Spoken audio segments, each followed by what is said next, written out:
In 1975, my best friend disappeared. I'm going to tell you what happened.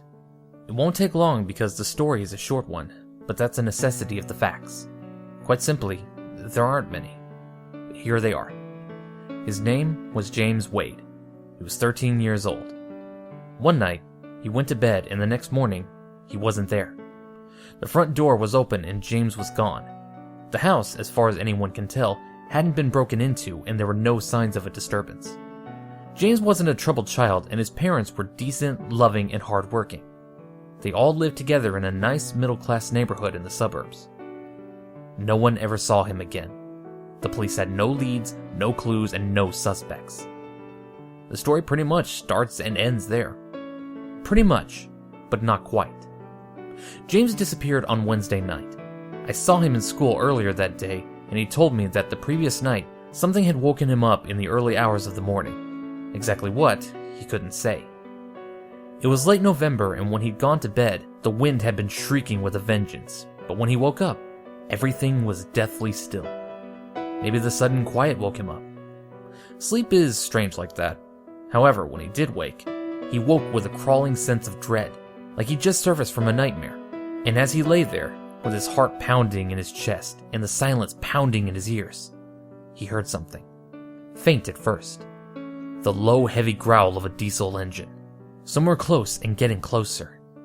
Then, as it approached his house, he heard a second noise.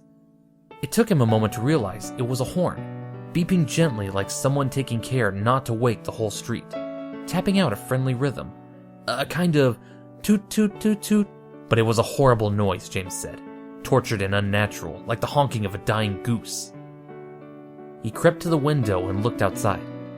Crawling down the empty street at the unhurried pace of an ice cream van was an old school bus. A battered yellow GMC, one of those things that looks like a cross between a tractor and a horse box. It looked like it had been driven through a swamp. There were mud splatters radiating out from rusted wheel arches, and dead leaves rotting in the windscreen grille. The windows were streaked with grime. At least one of them was cracked. Some of the body panels had been replaced, and the bodywork was a patchwork of yellow shades adorned with black lettering that was peeling away, hanging off the sides of the bus like shreds of torn skin. James didn't switch on the bedroom light, and he didn't open the curtains. He just kind of peered through the crack between the drapes. But when he did, the bus rolled to a stop.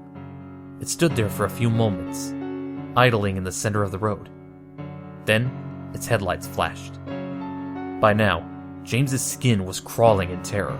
Seeing an old school bus on a quiet residential back street in the early hours of the morning was a strange sight. But it shouldn't have been one that inspired blind terror.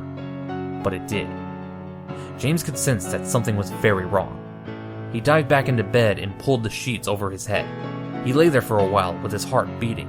And sometime later, not long, maybe 5 minutes, he crept back to the window. The bus was outside his house. When he inched the curtains open, the horn went beep beep, a friendly beep, a come on, it's time to go beep. James went back to bed, and this time he stayed there. The horn honked a few more times. A few minutes later, he heard the bus pull away.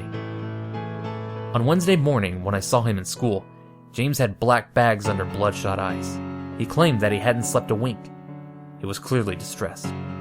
I made a mistake, he kept telling me. I shouldn't have looked, he kept saying. It doesn't mean anything, I told him. It's just a bus.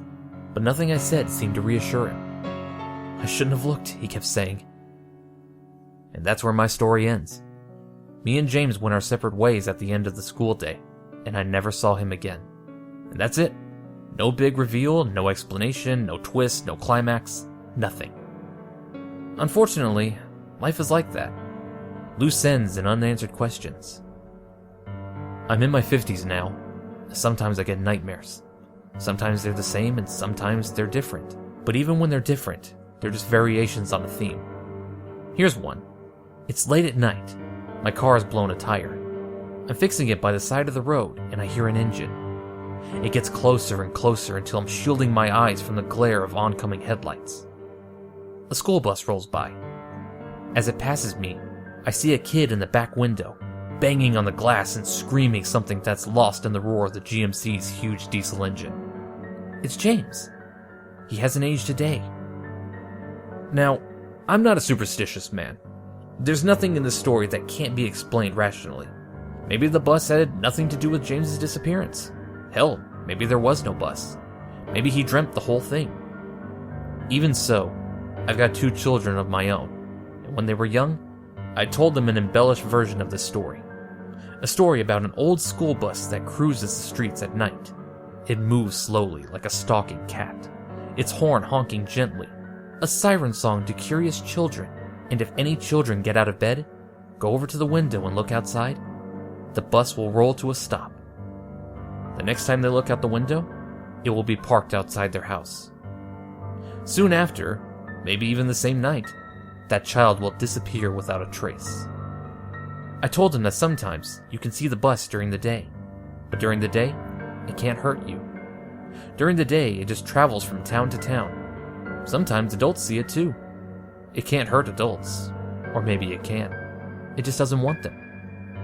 Mostly adults don't even notice it, but even when they do, they certainly don't notice anything strange about it. Because although you can see through the windows, you can't see inside the bus. You can't see the children banging on the glass, crying and screaming and wondering why the hell you're just standing there, looking at them, and why the hell you won't do something.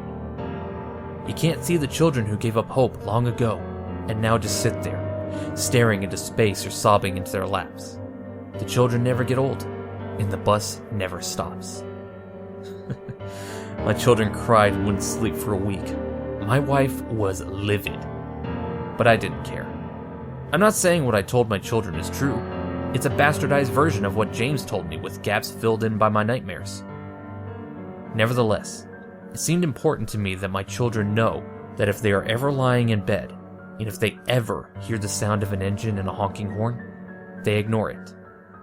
Failing that, they should run out of their rooms and come and climb into bed with me and their mother. Anything. Just don't go to the window.